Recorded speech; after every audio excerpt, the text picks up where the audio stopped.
The Democratic National Convention is set to kick off on Monday, as Gaza protests threaten to overshadow what is expected to be a show of unity for Vice President Kamala Harris as the party's nominee for president.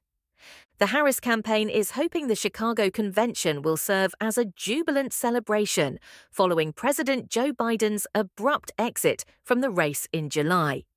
But some worry that an internal party debate over the war in Gaza could undercut Democrats' harmony during the convention and ahead of the November election, which is fewer than 80 days away. The convention will culminate on Thursday, with Ms. Harris giving a primetime speech after she formally accepts the party's nomination. President Joe Biden, former Secretary of State Hillary Clinton, former President Barack Obama, other party royals, and a star-studded cast of actors and entertainers will take the stage at the United Center in Chicago this week to praise the vice president and sharpen their attacks on former President Donald Trump, her Republican challenger. But what remains unclear is how the Harris campaign and the Democratic Party will tackle the sensitive nature of policy towards Israel and the conflict in Gaza. The Harris campaign did not respond to a request for comment. Israel launched a military campaign in Gaza, intending to destroy Hamas after the group attacked southern Israel on 7 October. About 1,200 people were killed and 251 taken hostage in the unprecedented assault. Israel has faced international criticism for the scale of civilian casualties in its offensive. Gaza's Hamas-run health ministry says more than 40,000 people have been killed since October. Ms. Harris, who set off on a bus tour of western Pennsylvania before flying to Chicago on Sunday, has not released a clear policy on Gaza and Israel. Her nascent campaign has only put forward a series of economic proposals so far and is under pressure to release more detail on her policy agenda. She has, however, called for a ceasefire and for the respectful treatment of protesters at her rallies. She also recently said far too many civilians had been killed, but did not back a weapons embargo on Israel, as some progressives have called for.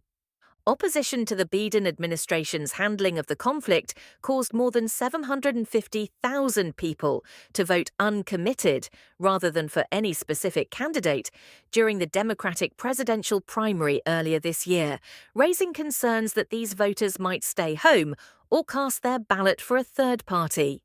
While the energy of that uncommitted campaign has ebbed slightly in the party, excitement over Ms. Harris's candidacy in recent weeks, the presence of that vote in key swing states like Michigan will still be felt at the convention. Only 36 delegates at the Democratic Convention will represent the uncommitted vote, but they speak for hundreds of thousands of unsatisfied voters. These delegates, many of whom are longtime Democratic organizers, will be greatly outnumbered by the more than 4,500 who are committed to backing Ms. Harris. Still, they said they intended to spend the convention week pressuring the Harris campaign and their party to act on Gaza. We know that this is not a small endeavor. We are challenging a status quo U.S. policy of the past 40 years, and it won't shift overnight, said Samuel Doughton, a Democratic organizer who is an uncommitted delegate. Several uncommitted delegates said they hope to convince others at the convention to sign on to their letter, demanding Ms. Harris and the Democratic Party support a ceasefire and arms embargo against Israel. They stressed that they were not working to spoil the convention or the election, but pushing the party to adopt a policy they believed was popular among Democratic voters. There are thousands of voters across the U.S. who voted uncommitted, so it feels like a huge responsibility for us to present their wishes and to make sure that their voices are being heard and amplified in this party, said Adrita Rahman, who will attend the DNC for the first time as an uncommitted delegate. As for the protests, it remains to be seen how they will be organized and how many people they will draw. The largest protest of the week is expected to come on Monday, with organizers saying at a press conference on Sunday to expect many thousands of people. They earlier suggested that there could be 100,000 protesters in the streets, but they have since reduced that number to many, many thousands, participating in a Gaza demonstration on Monday, and tens of thousands in total by week's end.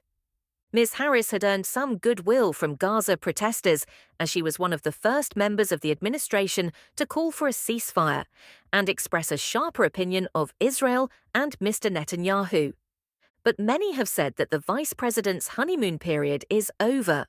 While they said they appreciated her rhetoric of holding Israel accountable for the humanitarian disaster in Gaza, delegates and protest organizers said they expected to see a policy position from Ms. Harris that was actionable.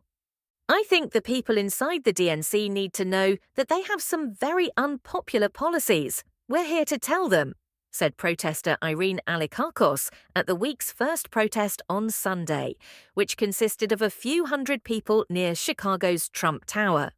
This protest will come just before President Biden delivers the night's primetime address.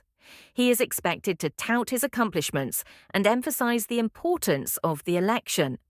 The DNC will also coincide with a consequential week for the US-mediated ceasefire talks, a key initiative in the Biden administration's final months. US Secretary of State Antony Blinken arrived in Israel on Sunday, and he will continue on to Cairo, where it is expected that the talks will result in a decision on the effort. The Biden White House has described the ceasefire talks as in their final stages, and this diplomatic reality could put Ms. Harris and her campaign in a tenuous position.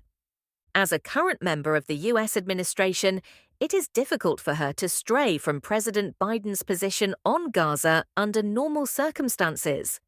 It is even more difficult with negotiations potentially coming to a close.